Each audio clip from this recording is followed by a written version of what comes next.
Quando nós falamos de salvação, existem duas linhas, uma que crê que a salvação se perde, depois que você aceitou Jesus, você pode perder a sua salvação, e a outra que crê que a salvação não se perde, uma vez dada, você não perde mais a salvação. E aí nós ficamos com esses argumentos, com essas duas linhas, e igrejas se dividiram por causa disso, mas eles não têm a capacidade, não é capacidade, eu creio que é algo até espiritual, que o maligno cega, de voltar para as Escrituras e buscar saber o que diz as Escrituras acerca do tema. Porque muitos dentro da igreja, irmão, se relacionam com Deus de uma maneira superficial, de uma maneira medíocre.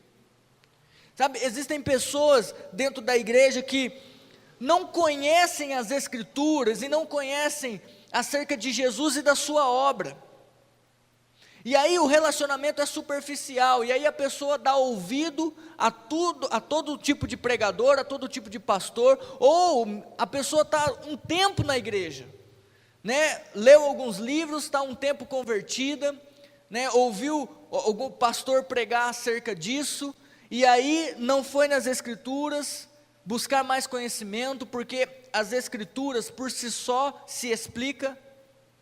Amém? Quando nós vamos estudar um tema, nós temos que comparar Bíblia com Bíblia, e não Bíblia com o que o pregador está falando, porque muitas vezes a interpretação do pregador, do pastor, do preletor está errado, não condiz com as Escrituras, porque em outra parte das Escrituras pode estar contradizendo a sua interpretação.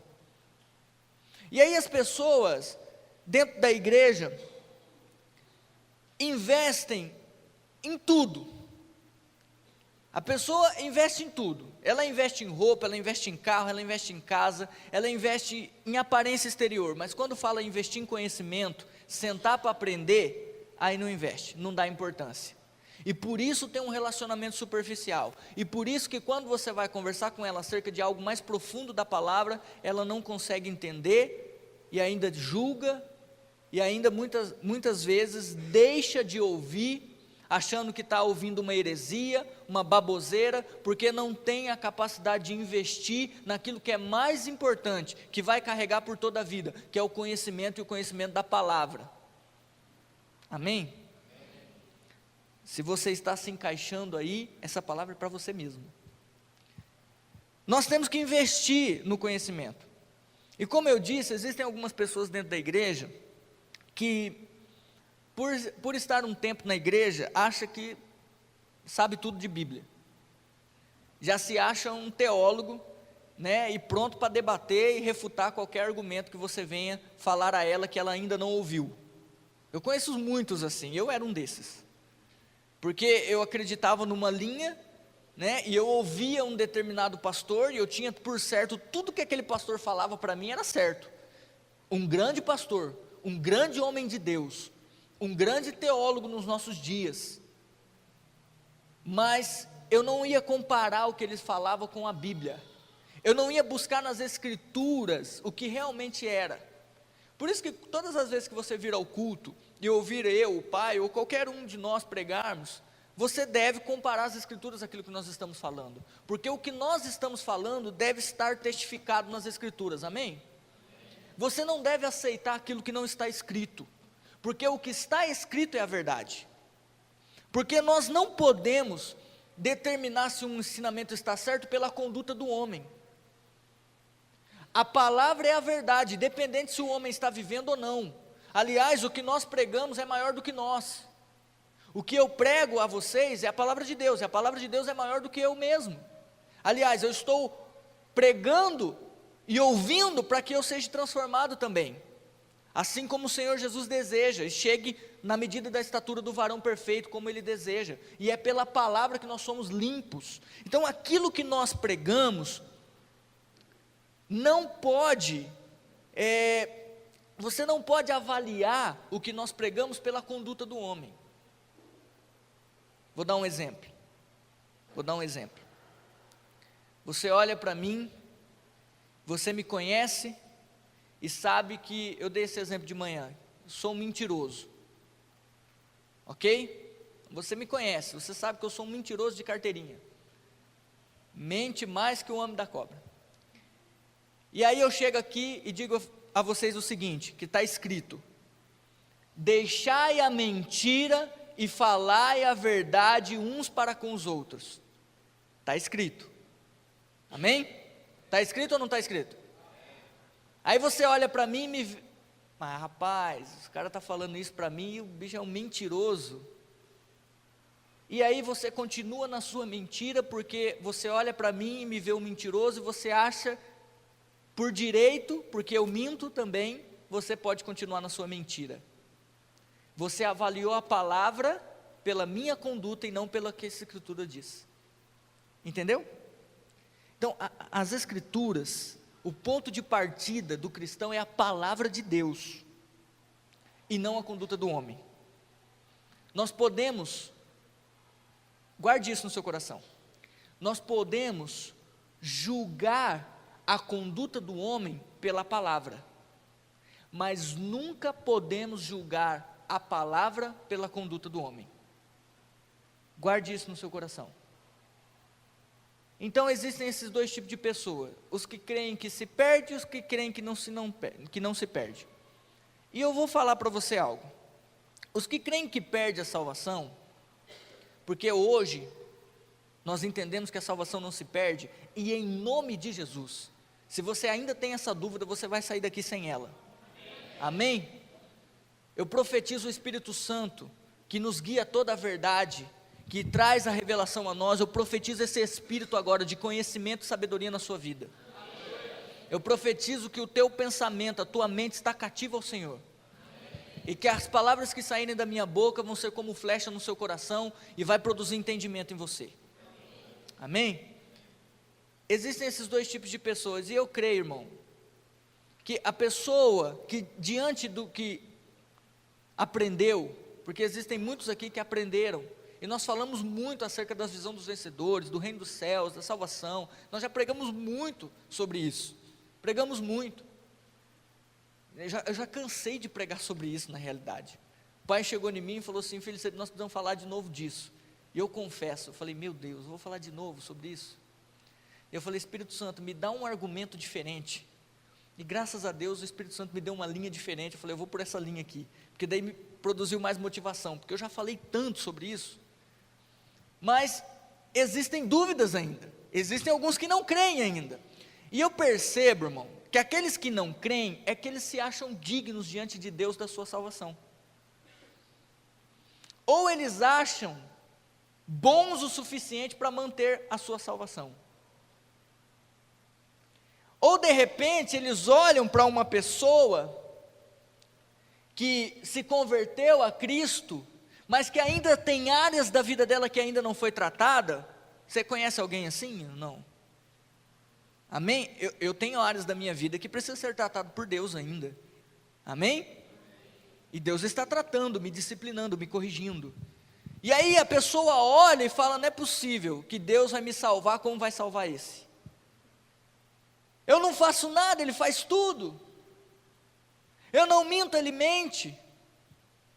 Eu não roubo, Ele rouba. Como que Deus vai salvar? E a pessoa se acha mais merecedora do que o outro, porque ele acha que ele é bom o suficiente para ser salvo por Cristo, porque aliás, não foi tão grande o seu pecado. Deixa eu falar algo para você. A tua mentira, ou o homicídio do seu irmão, Jesus precisou ir para a cruz do mesmo jeito.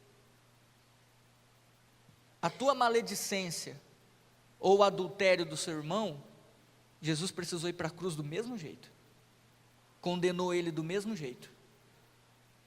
Então nós não somos mais dignos do que os outros, mas aquele que crê, que se perde, lá no interior, no seu coração, ele está dizendo: eu mereço e esses não.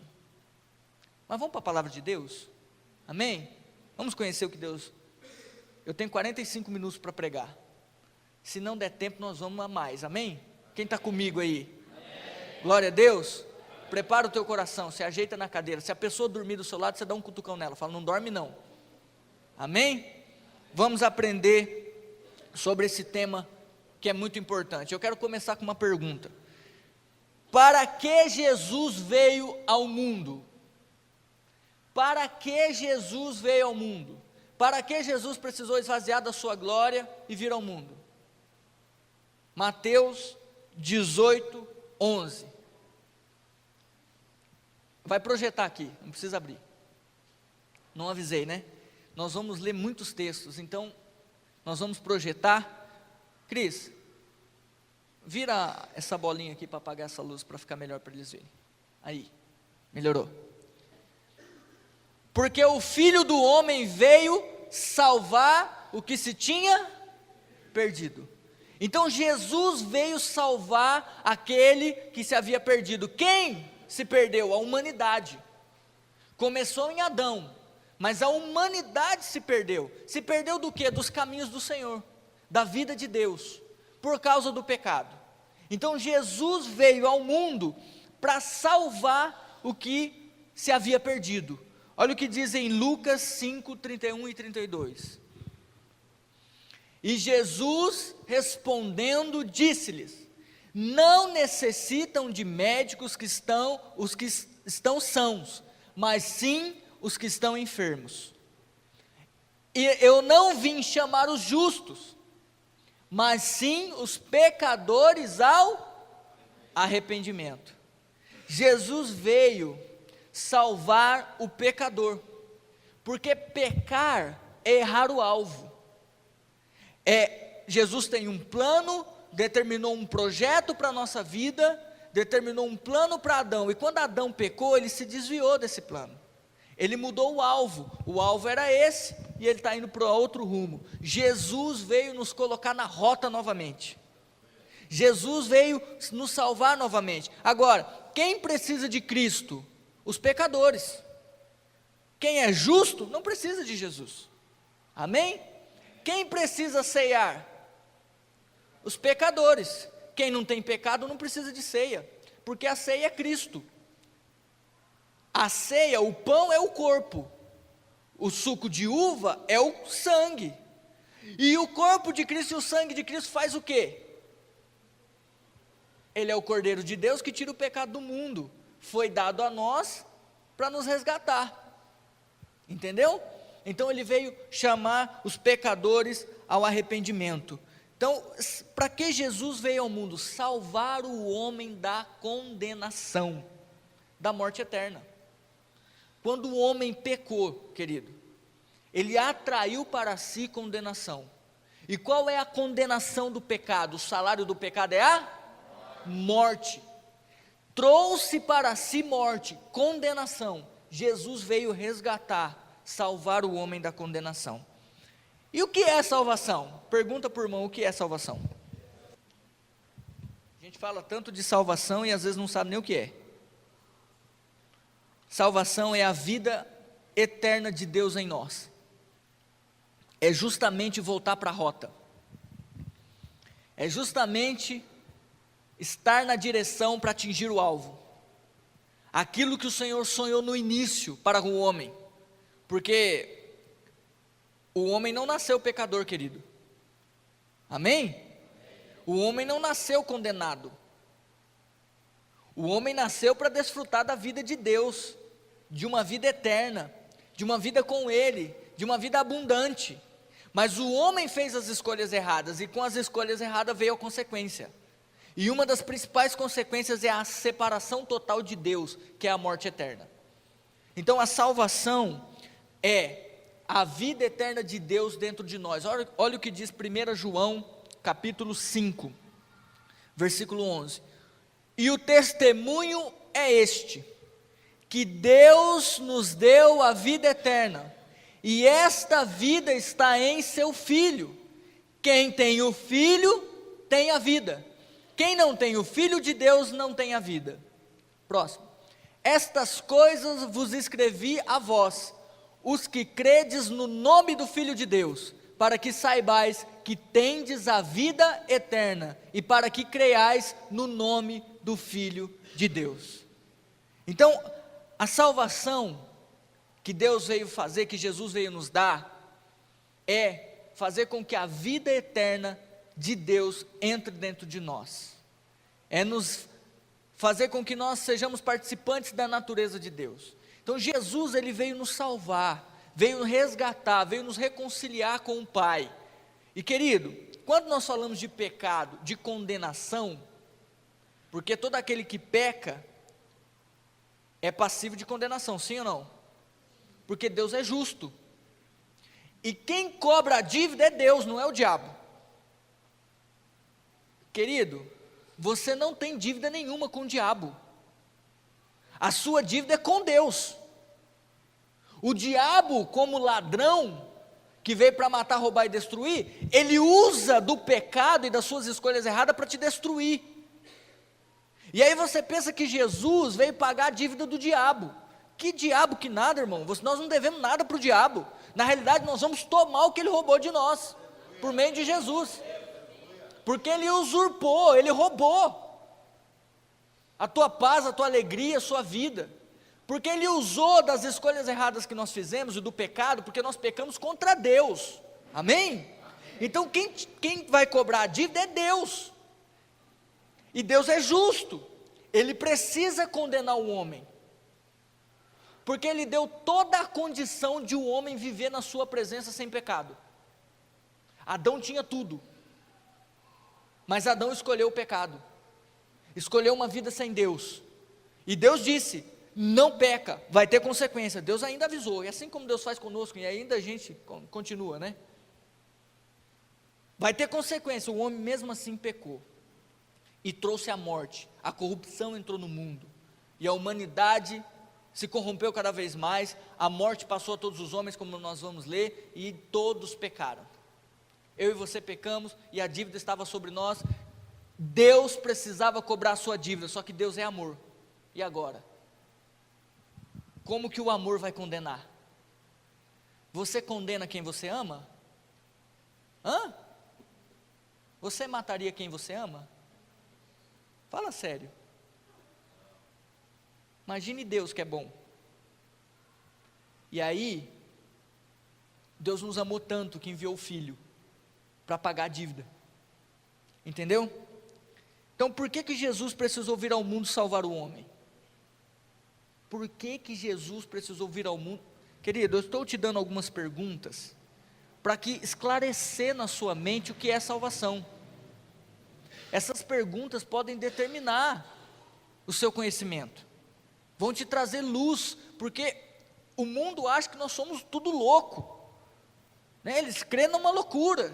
Não, a nossa fé, por mais que para o mundo é louca, porque ela se discerne espiritualmente, mas a palavra de Deus não se contradiz, existem argumentos, nós podemos entender o que cremos. Aliás, você precisa compreender a sua fé, amém? Ainda que a fé seja aquilo que você não veja, mas tem como compreender, pelo Espírito de Deus. Vamos lá para Romanos 5,12, você vai entender por que Jesus precisou vir ao mundo. Portanto, todos prestem atenção aqui. Portanto, como por um homem entrou o pecado no mundo, por quem que o pecado entrou no mundo? Adão, diga Adão. Adão, amém. E pelo pecado assim também a morte passou a todos os homens, por isso que todos pecaram. Essa morte é a separação de Deus. E sem Deus, querido, você vai pecar muito. Com Deus ainda pecamos, imagina sem Ele. O homem pecou e atraiu para si condenação. Jesus precisou vir ao mundo por quê? Porque o pecado entrou por um homem. Se o pecado entrou por um homem o pecado deveria sair. Porque Deus é justo. Amém? O pecado entrou por um homem o pecado precisava sair. Agora, todos pecaram e carecem da glória de Deus. Romanos 3:23. Não há nenhum justo sequer. Está escrito em Romanos também. Como que o homem poderia tirar o pecado do mundo se sobre ele estava a dívida? Como o homem poderia pagar a dívida da condenação se sobre ele estava a dívida? Não tem como. Então Jesus se esvaziou da sua glória, foi achado na forma de homem, assim como eu e você, só que ele sem pecado. Ele foi até o final, e ele veio ao mundo, ele precisou vir como um homem, para pagar a dívida que estava sobre mim e sobre você. É por isso que Jesus veio ao mundo. Olha o que diz no versículo 16, 17 e 18, vamos ler. E não foi assim o dom como a ofensa, porque um só que pecou, por um só que pecou, porque o juízo veio de uma só ofensa, na verdade, para a condenação, mas o dom gratuito veio de muitas ofensas para a justificação. Porque se pela ofensa de um só a morte reinou por esse, muito mais os que recebem a abundância da graça e do dom da justiça reinarão em vida por um só, Jesus Cristo. Pois assim como por uma só ofensa, veio o juízo sobre todos os homens para a condenação, assim também, por um só ato de justiça, veio a graça sobre todos os homens para a justificação de vida. Está vendo? Adão pecou e trouxe condenação sobre toda a humanidade.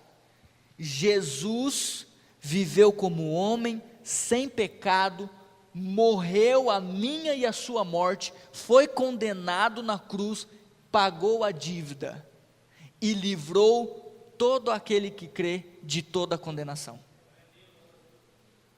Eu e você estamos livres pelo que Cristo fez e não pelo que você fez. Nós estamos livres porque assim que como por um homem entrou o pecado, por um homem saiu o pecado. E quem é esse homem? Jesus Cristo, o homem perfeito, que cumpriu toda a justiça de Deus. Jesus veio satisfazer a justiça do Pai por causa do pecado e da corrupção da humanidade. Olha o que diz em Filipenses 2:8. Vamos ler. E achado na forma de homem, humilhou-se a si mesmo, sendo obediente até a morte, morte de cruz. Irmão, não foi qualquer morte. A morte foi de cruz. Agora, por que, pastor, se ele tinha que morrer, por que teve que ser de cruz? Por que ele teve que sofrer tanto? Olha o que diz em Isaías 53. Mas ele foi ferido por causa das nossas transgressões e moído por causa das nossas iniquidades. O castigo que nos traz a paz estava sobre ele, e pelas suas pisaduras fomos sarados.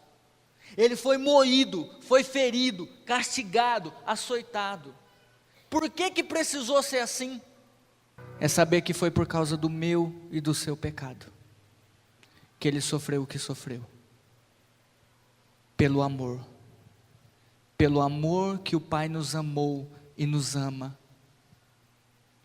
Jesus sofreu, foi até o fim, morte e morte de cruz. Sabe por que foi morte de cruz? Porque Jesus precisava sofrer a pior de todas as mortes, a mais vergonhosa, porque Jesus foi capaz de livrar o homem de toda a maldição, até da maldição que era morrer na cruz. Não tinha nada mais vergonhoso. A Bíblia diz que ele foi contado entre os transgressores. Havia 2 ladrões do seu lado, e ele foi contado entre eles, mas ele não tinha pecado.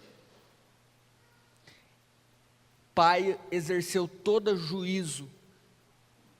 O Pai o condenou, porque o Pai te amou, porque o Pai me amou. Você tem dúvida ainda desse amor? Você tem dúvida ainda que Deus te ama? Você tem motivo ainda para acreditar que Deus te ama? Que Deus não te ama? Você tem motivo para acreditar que Deus te abandonou? Jesus morreu para nos dar uma vida eterna. Você fica tão preocupado com essa vida aqui, tão preocupado, e Jesus está falando: eu já te garanti a vida eterna comigo. João 3,16, 17, Depois de ver esse vídeo, eu creio que nós podemos entender melhor esse versículo.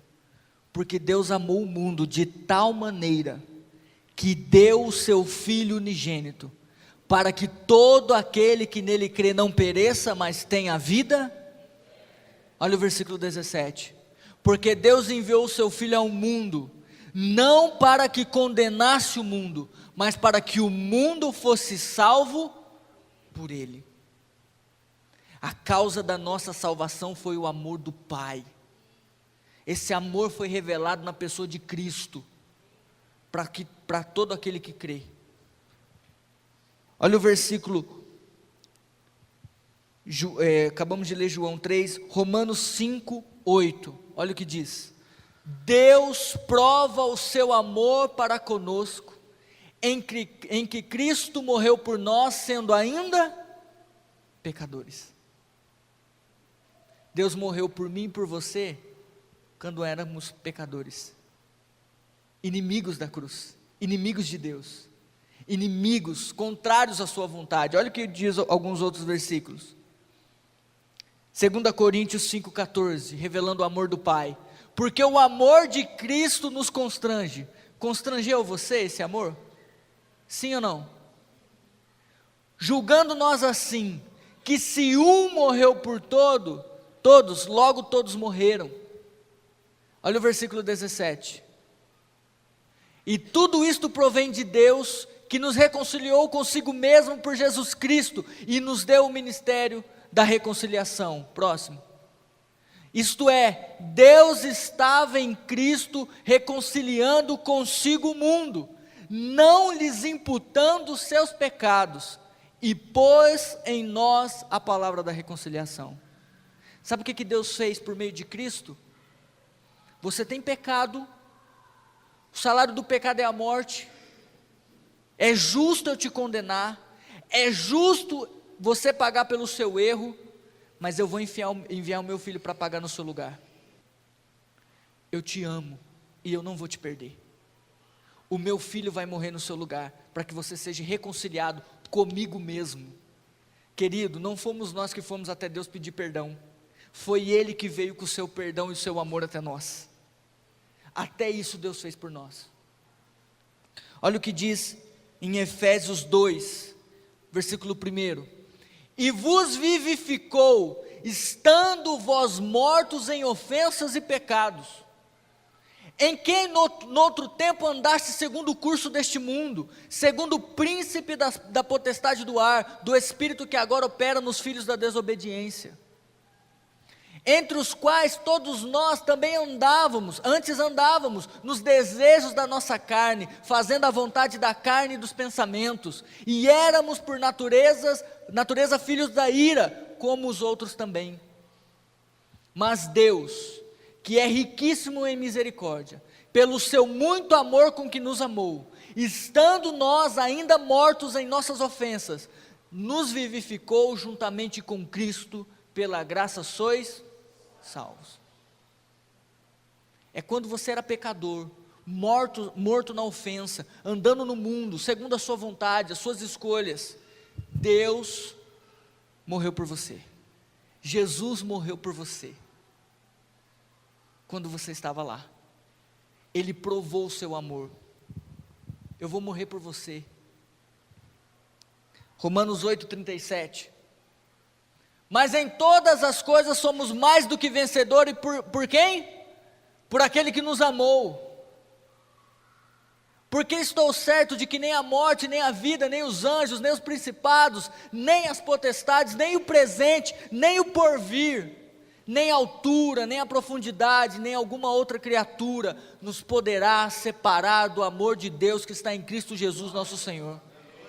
Sabe por que você é mais do que vencedor?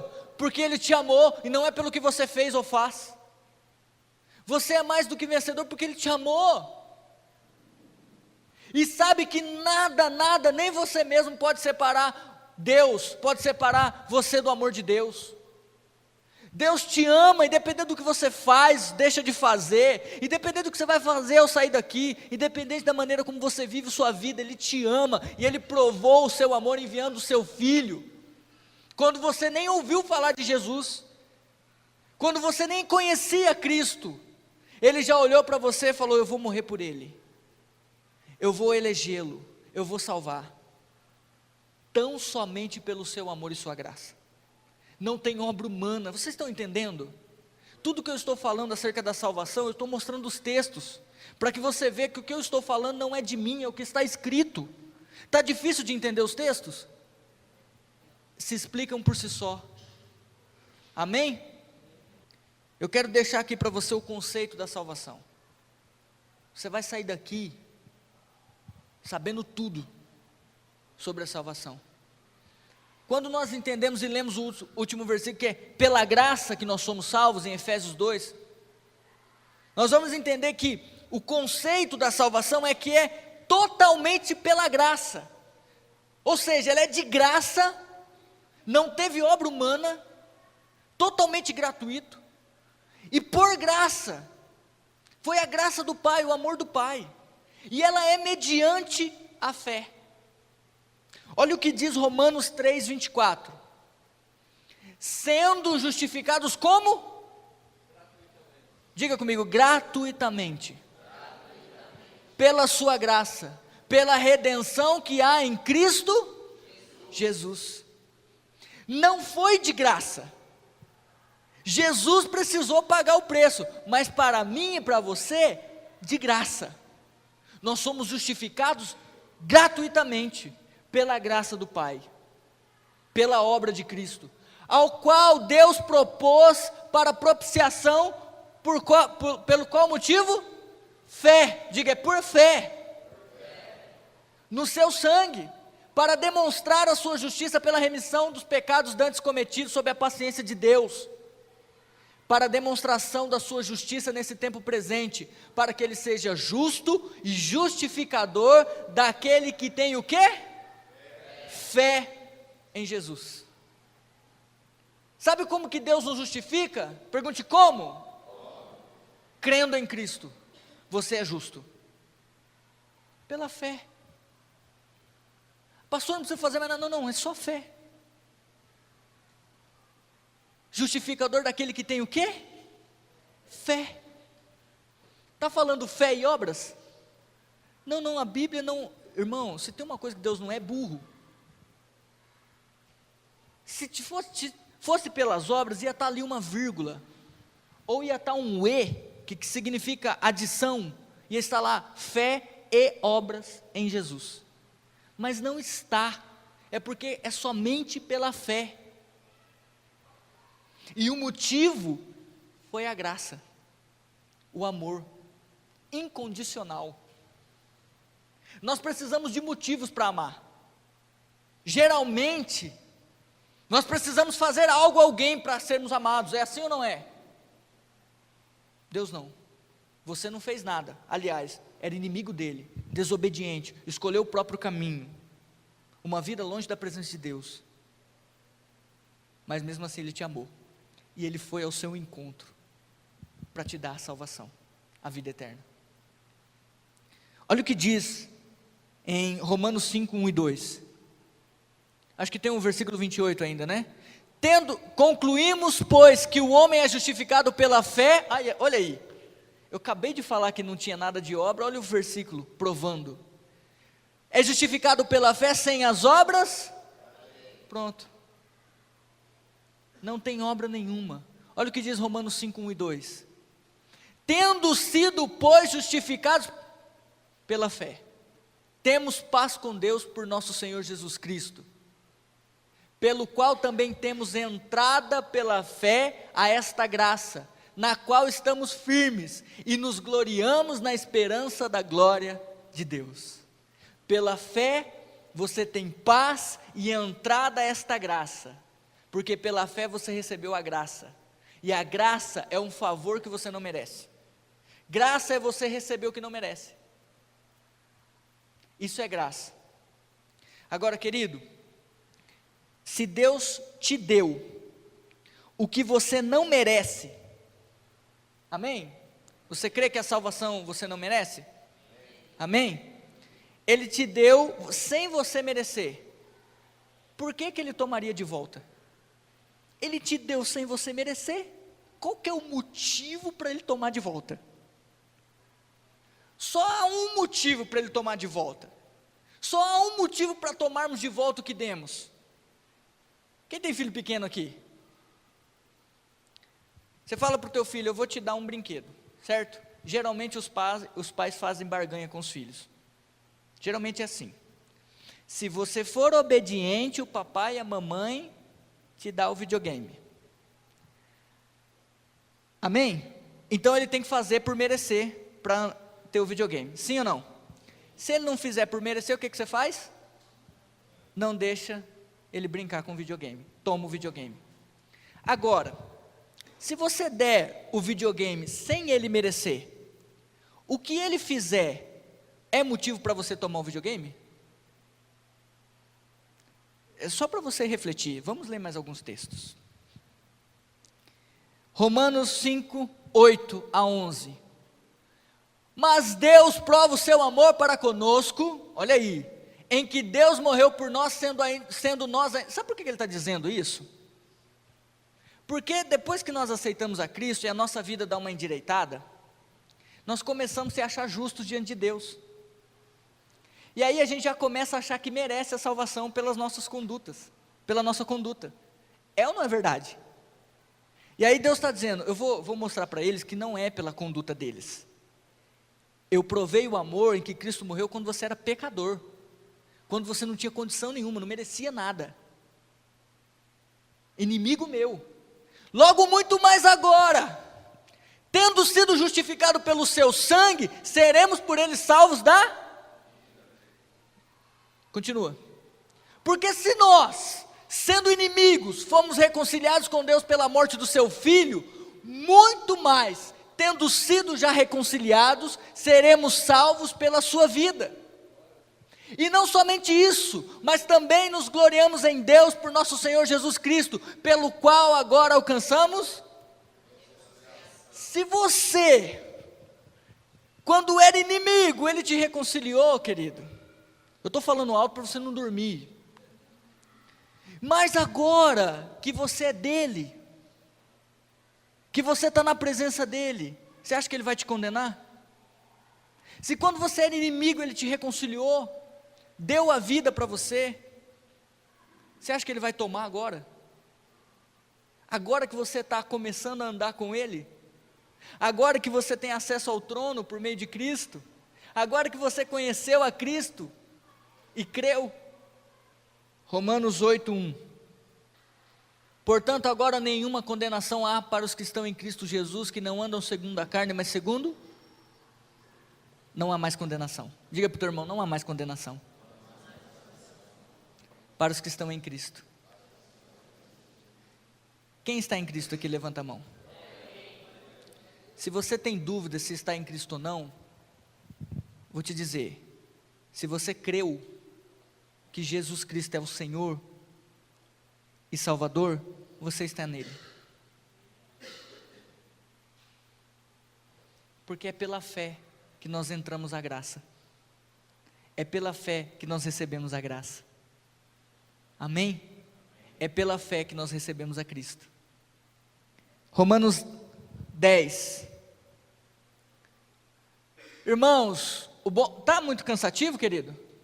Eu estou deixando bastante argumentos aqui, porque você vai sair daqui, querido, se ainda tiver dúvida que você perde a sua salvação, aí você, não é nem comigo o seu problema, é com o próprio Deus, porque a Bíblia diz assim, o meu povo foi destruído pela falta do conhecimento, está escrito ou não está escrito?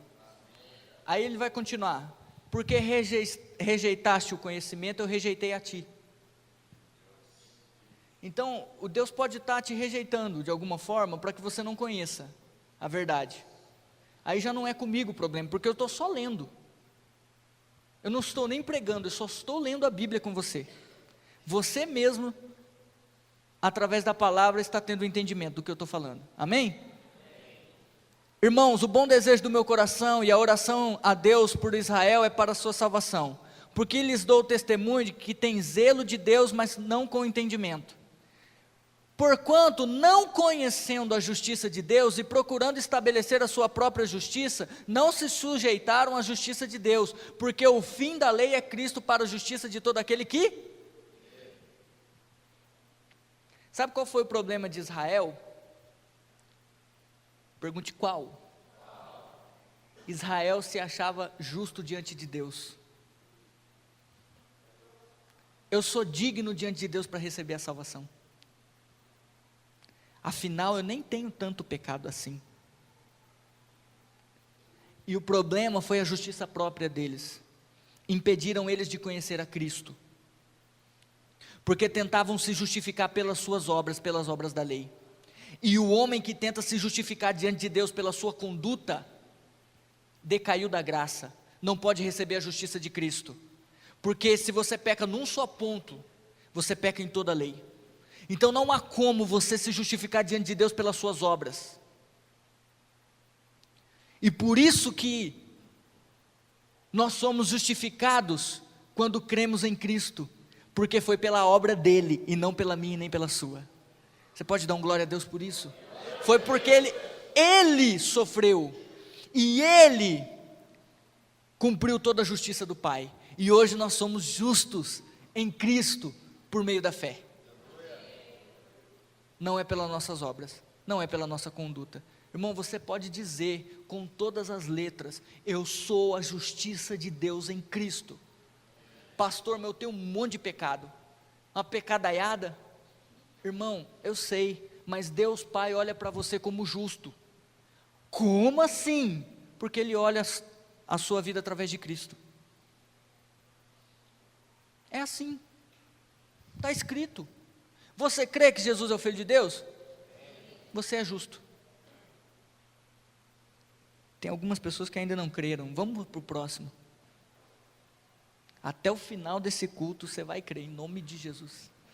A saber que se com a tua boca confessares ao Senhor Jesus e em teu coração creres que Deus os ressuscitou dentre os mortos, serás? O que eu preciso fazer para ser salvo?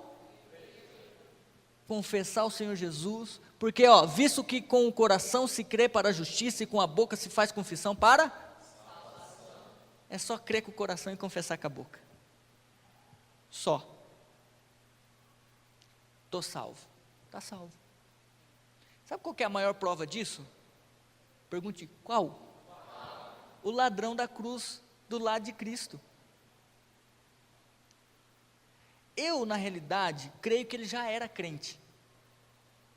Mas, convenhamos, se o cara é ladrão e está sendo crucificado, boa gente ele não era. Porque ele diz assim, para o outro: nós estamos recebendo a justiça, mas este não fez nada. Então, o cara não era muito boa gente. Se ele fosse crente, se ele era um crente que dava mau testemunho, concorda comigo, sim ou não? Mas Jesus diz para ele: ainda hoje estará comigo no paraíso. Irmão, deu tempo desse cara descer lá a cruz e fazer alguma obra para estar com Cristo no paraíso? Não deu. Mas sabe por que ele está com Cristo no paraíso? Porque não depende do que ele fez, depende do que Cristo fez. E Cristo naquela cruz estava cumprindo toda a justiça. Cristo falou para ele: eu estou morrendo por você. Então a hora que eu disser está consumado, comigo você vai estar no paraíso. Aleluia. Aleluia. Romanos 11:6. Não, agora você vai crer. Mas se é por graça, já não é pelas obras. De outra maneira, a graça já não é graça. Se porém é pelas obras, já não é mais graça. De outra maneira, a obra já não é.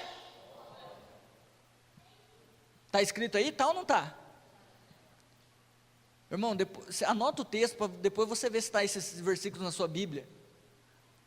Né? Anota aí, deixa eu ver se está realmente na minha Bíblia. Mas eu tirei da Bíblia esses versículos. É graça, não tem nada a ver com obra. Porque qualquer coisa que você faça para Deus, querido, põe isso no teu coração. Mesmo que a obra é feita em Deus, por meio do Espírito Santo, mesmo que seja Ele quem opera o querer e o realizar, qualquer coisa que você se dispõe a fazer para Deus, Deus vai te recompensar. Deus vai te recompensar pelo simples fato de você vir ao culto, ouvir a palavra e começar a praticá-la. Tem recompensa para você. Por quê, pastor? Porque você precisou dispor a praticar a palavra, sim ou não? Então, se você se dispôs no seu coração a praticar a palavra, tem recompensa para você. Porque Deus tem isso como obra e não como graça. Mas a salvação é por graça, não tem nada a ver com obra. Querido, põe no seu coração, você não merece nada diante de Deus.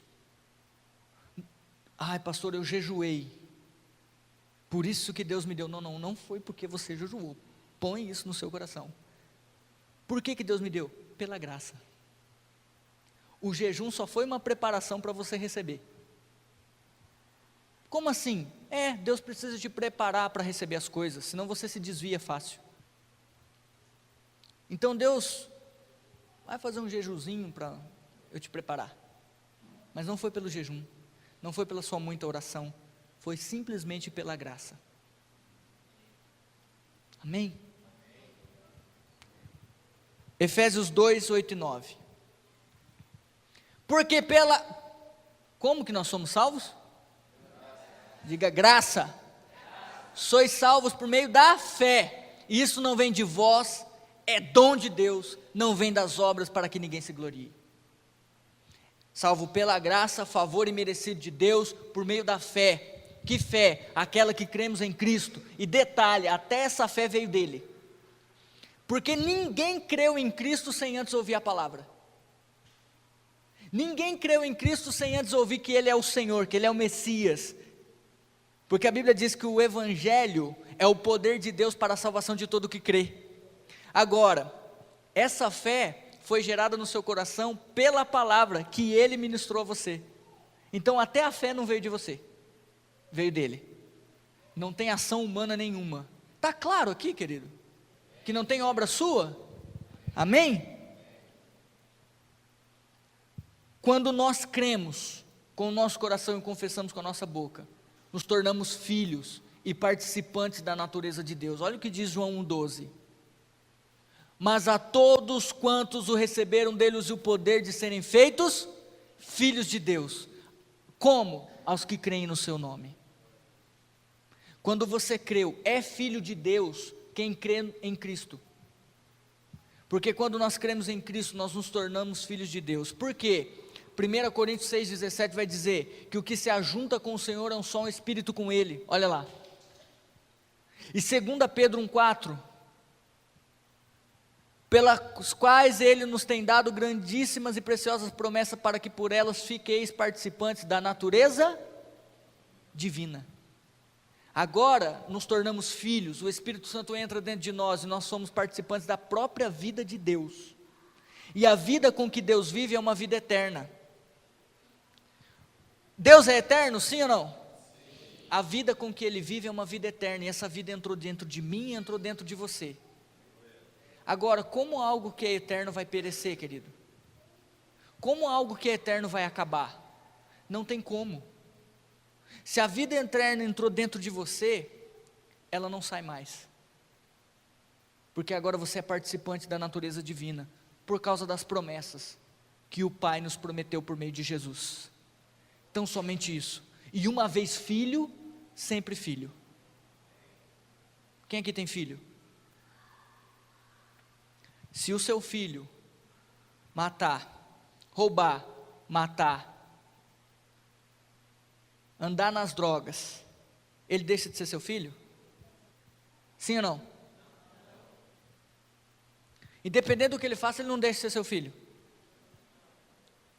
E você deixa de amar ele? Verdade mesmo? Se o seu filho for um assassino, se o seu filho matou sua mãe, matou você, né? Matou a avó.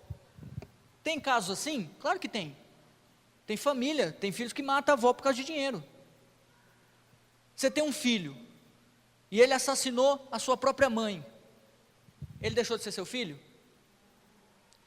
Se chegarem, pegarem ele, e a condenação for pena de morte, porque é uma condenação justa, ele matou, tem que morrer. Você acha justo isso ou não? Sim. Tirou a vida. Só que, para que a condenação se cumpra, você tem que matá-lo. Você mataria? Não mesmo? Mesmo ele tendo assassinado sua mãe? Não mataria? Por mim e por você, Deus Pai matou o seu filho. Detalhe, ele não tinha feito nada, fomos eu e você que fizemos, e ele matou no nosso lugar, porque ele nos amou, para nos dar a salvação. Agora, se você não deserda seu filho, o seu filho não deixa de ser seu filho, e você não mataria o seu filho pelo que ele fez, que é justo, morrer? Você acha que Deus Pai, por ter matado o filho dele, mesmo o filho dele não tendo feito nada, por mim e por você, agora ele vai tomar o que ele nos deu? Agora você vai deixar de ser filho? Põe isso no teu coração, querido. Uma vez filho, sempre filho. Uma vez salvo, sempre salvo. Pastor, mas tem um monte de gente na igreja, pastor, que está com a vida toda torta, compra e não paga, adúltero, o cara vive nas drogas, na bebida, na prostituição. Tem crente assim, sim ou não? E agora, como que ele vai herdar o reino? Vamos ler Gálatas 5,19. Invejas, homicídios, bebedices, glutonarias e coisas semelhantes a estas, acerca das quais vos declaro, como já antes vos disse, que os que cometem tais coisas não herdarão o reino. Olha aí, o invejoso, irmão, isso não tem na igreja. Glutão, irmão, o que tem de crente glutão não é brincadeira. Não é brincadeira. Glutão é aquele que come demais. Deixa eu falar algo para vocês.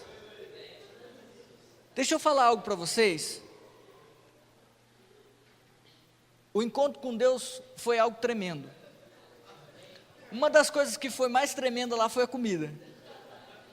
As pregação, meia boca, mas a comida, foi ou não foi? Então, a comida fizeram os irmãos comer demais. Teve gente que pecou na glutonaria, mas não foi culpa dos que estavam cozinhando, porque os que estavam cozinhando fizeram com excelência, do melhor, mas a pessoa diante daquilo, o glutão não herda o reino, não herda o reino.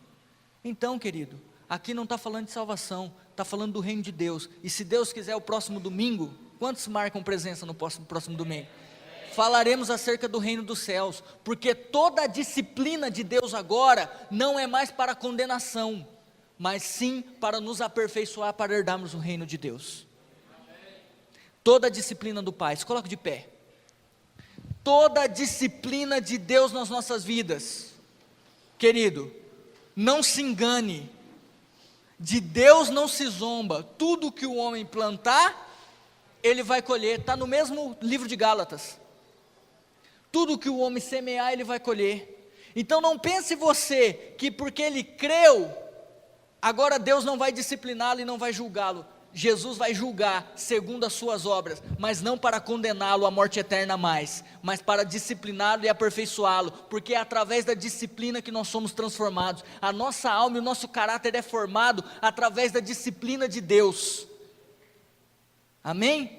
Porque Deus quer que você cresça, amadureça e tenha o caráter do seu filho. Então, se você tem andado na inveja, se você tem andado na glutonaria, se você tem andado na maledicência, se você tem andado na prostituição, se você tem andado nessas coisas, creia, Deus Pai vai te corrigir e você vai colher as consequências do seu pecado, mas Deus Pai não te condena mais, porque Ele condenou o Filho no seu lugar, e agora já não há mais condenação para os que estão em Cristo. Você não perde mais a salvação, mas agora a disciplina virá sobre a sua vida. Então quer dizer que você precisa se arrepender e mudar de vida.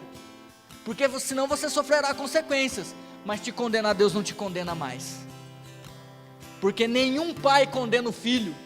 Você açoita o teu filho, disciplina ele, mas por quê? Porque você quer que ele cresça e seja melhor, e não para que ele morra e se perca. Amém?